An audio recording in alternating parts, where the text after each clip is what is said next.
नमस्कार, आपण पाहत आहात आलमगीर न्यूज लाईव्ह 24 बातम्या अहमदनगर जिल्ह्यातील वाडिया पार्क येथे होणाऱ्या महाराष्ट्र केसरी स्पर्धेचे कैलासवासी बलभीम अण्णा जगताप क्रीडा नगरी मैदानाची पालकमंत्री राधाकृष्ण विखे पाटील यांनी केली पाहणी।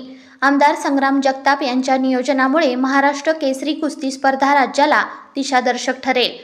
पालकमंत्री राधाकृष्ण विखे पाटील वाडिया पार्क येथे दिनांक 29 जानेवारी ते 2 फेब्रुवारी दरम्यान महाराष्ट्र केसरी स्पर्धेचे कैलासवासी बलभीम अण्णा जगताप क्रीडा नगरी मैदानाची पालकमंत्री राधाकृष्ण विखे पाटील यांनी पाहणी केली। यावेळी आयोजक आमदार संग्राम जगताप, जिल्हाधिकारी सिद्धराम सालीमठ, जिल्हा पोलीस अधीक्षक राकेश ओला, माजी उपमहापौर गणेश भोसले, मनपा आयुक्त यशवंत डांगे, स्थायी समितीचे माजी सभापती अविनाश घुले, माजी नगरसेवक प्रकाश भागनगरे, माजी नगरसेवक सुभाष लोंढे, पैलवान अनिल गुंजाळ, निखिल वारे, बाळासाहेब पवार, मनीष साटे, ज्ञानदेव पांडुळे, पैलवान संतोष भुजबळ, शिवाजी चव्हाण, अभिजित खोसे, शिवाजी कराळे, गुड्डू खताळ, अतुल कावडे, दादासाहेब पांडुळे, दैवा शेळके, संपत नलवडे, महेश लोंढे इत्यादी लोक यावेळी उपस्थित होते।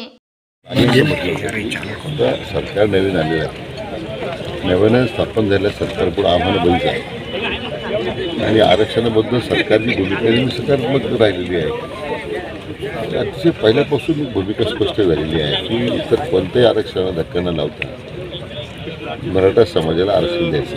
त्या दृष्टीने मागच्या काळामध्ये माननीय मुख्यमंत्री एकनाथ शिंदे साहेब असताना त्यावेळी सभागृहामध्ये एक मतानं आपण ठराव मंजूर केला, 10% आरक्षण लागू केलं, त्यामुळे अजून त्याला कोणी स्थिती नाही। त्यामुळे मला वाटतं आता वेगळ्या त्यासाठी उपोषणाची आवश्यकता नाही असं माझं मत। जरी आता घरच्यामध्ये बसणार असतील तर मग त्यांचं काय मागणं आहे तपासून एक आनंद आहे आपल्या सर्वांना। आपल्या जिल्ह्याच्या ठिकाणी आमदार संग्रामभाई जगताप आणि त्यांच्या सर्व सहकार्यांनी अतिशय चांगला पुढाकार आहे महाराष्ट्र केसरीच्या आयोजनाबद्दल घेतलेला आहे। तो एक मागच्या काळामध्ये आता 2 वर्षापूर्वी इथे हौशी कुस्ती स्पर्धा झाल्या होत्या। त्यावेळी तत्कालीन उपमुख्यमंत्री आजचे मुख्यमंत्री देवेंद्रजी फडणवीस साहेब यांनी समारोहावर आले असताना आपण त्यांना मागणी केली की त्या स्वतंत्र कुस्ती स्टेडियम असावं, वाडिया पार्कची दुरुस्ती असावी। मला वाटतं राज्य सरकारनं आपला संपूर्ण 50 कोटी रुपयाचा आराखडा मंजूर केला आणि 20 कोटी रुपये त्यातल्या आता उपलब्ध होत आहेत। स्वतंत्र कुस्तीचा आखाडा तयार होतो आहे, स्वतंत्र बॅडमिंटन आणि टेनिस कोर्ट तयार होत आहेत, 400 मीटरचा सिंथेटिक ट्रॅक तयार होतो आहे आणि आणखीन काही निधी लागला मिळेल ना, पण एक चांगल्या प्रकारचं क्रीडा संकुल नगरवासींच्या सेवेमध्ये आम्ही उपलब्ध करून देतो आहे। त्या दृष्टीने जे महाराष्ट्र केसरी स्पर्धा भरत आहे ती त्याचं पहिलं पाऊल आहे। सर, उद्धव ठाकरेंनी मेळाव्यामध्ये असं म्हटलं की आधी जय शिवराय म्हणा आणि नंतर जय श्रीराम म्हणा।